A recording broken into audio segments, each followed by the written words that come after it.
Good evening, friends, and welcome to Mirror Valley. Coming up on tonight's episode. Undergo a simple outpatient procedure, and suddenly the human mind was capable of things previous generations had only dreamed of. The great scientist and author Arthur C. Clarke once said that any sufficiently advanced technology is indistinguishable from magic. Things like electricity or running water, now commonplace, were once magical innovations with the potential to forever improve the lives of humanity.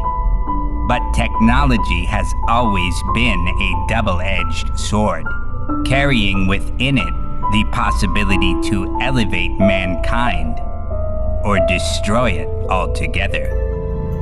Tonight, we find out what happens when an entire populace puts their trust in the powers that be to wield those magical innovations responsibly.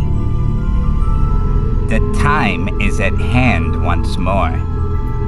Turn off the lights, lock your doors, and join me as we take a look at another twisted reflection.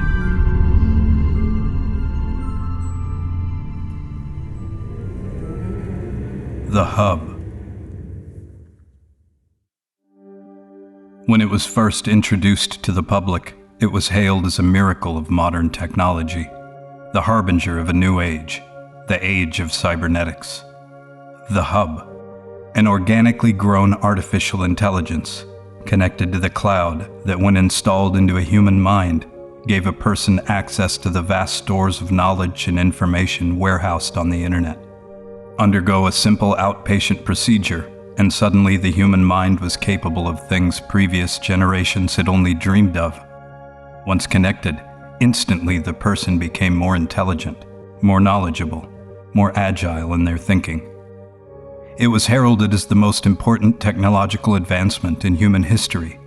It promoted temperance and rationality, reason over animal instinct. For the first time in humanity's long history, it appeared as though a future without war, without strife, might finally be possible. The demand for this new technology dwarfed anything civilization had seen before. Gone were the lines of image-obsessed consumers waiting hungrily for trivialities like the latest iPhone. In their place, droves of people, first in the hundreds of thousands and then the millions, hungry for the promised superhuman-like abilities gained by simply installing the innocuous little hubs into their brains. With the rapid adoption of this newfound technology, things did indeed seem to get better. In areas where there was wide adoption of the hub, crime fell, prosperity grew. Soon, some politicians began to speak of mandating the device for everyone, for the good of mankind. The hub, however, was not without its detractors. As installations skyrocketed, conspiracy sites and dark corners of the internet began to speak of the nefarious side of such devices, claiming that they were not simply devices to access information, but mind control devices, forever altering the behavior of the user once it was installed.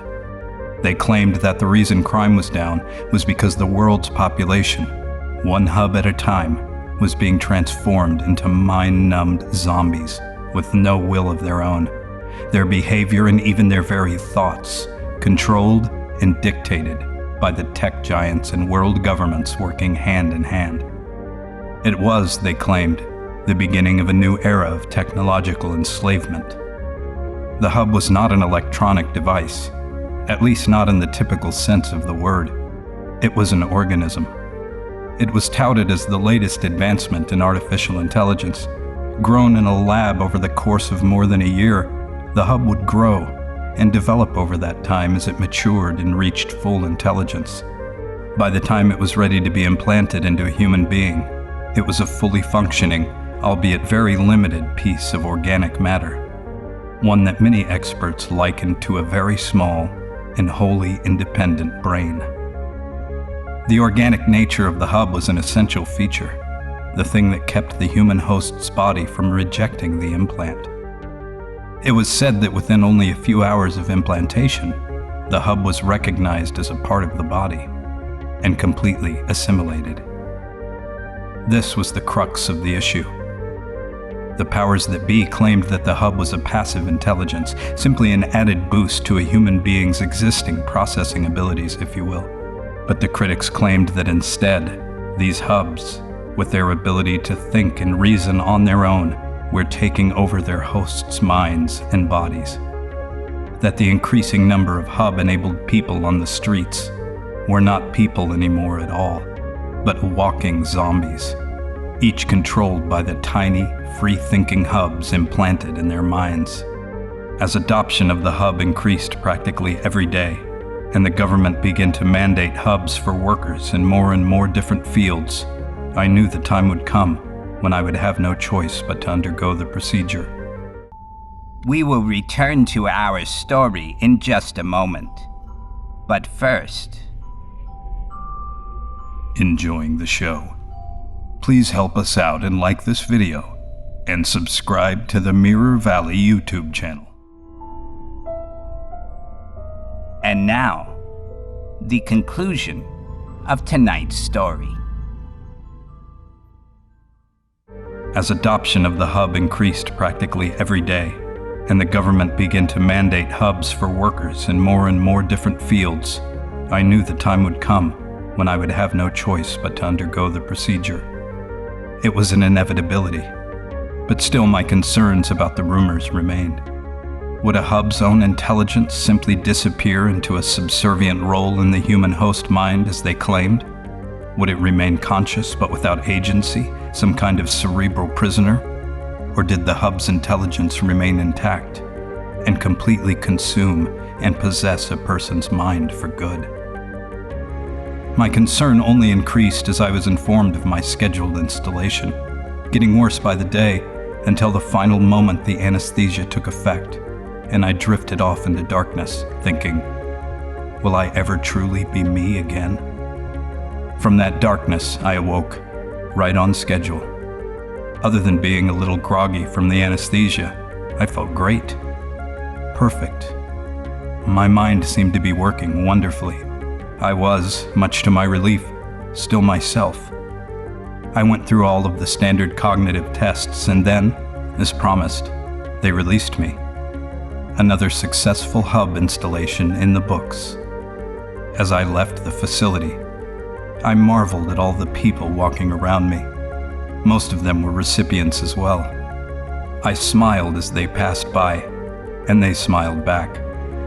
How wonderful it was to breathe fresh air for the very first time. And what a relief to find that the rumors of the hubs possessing their human hosts were true.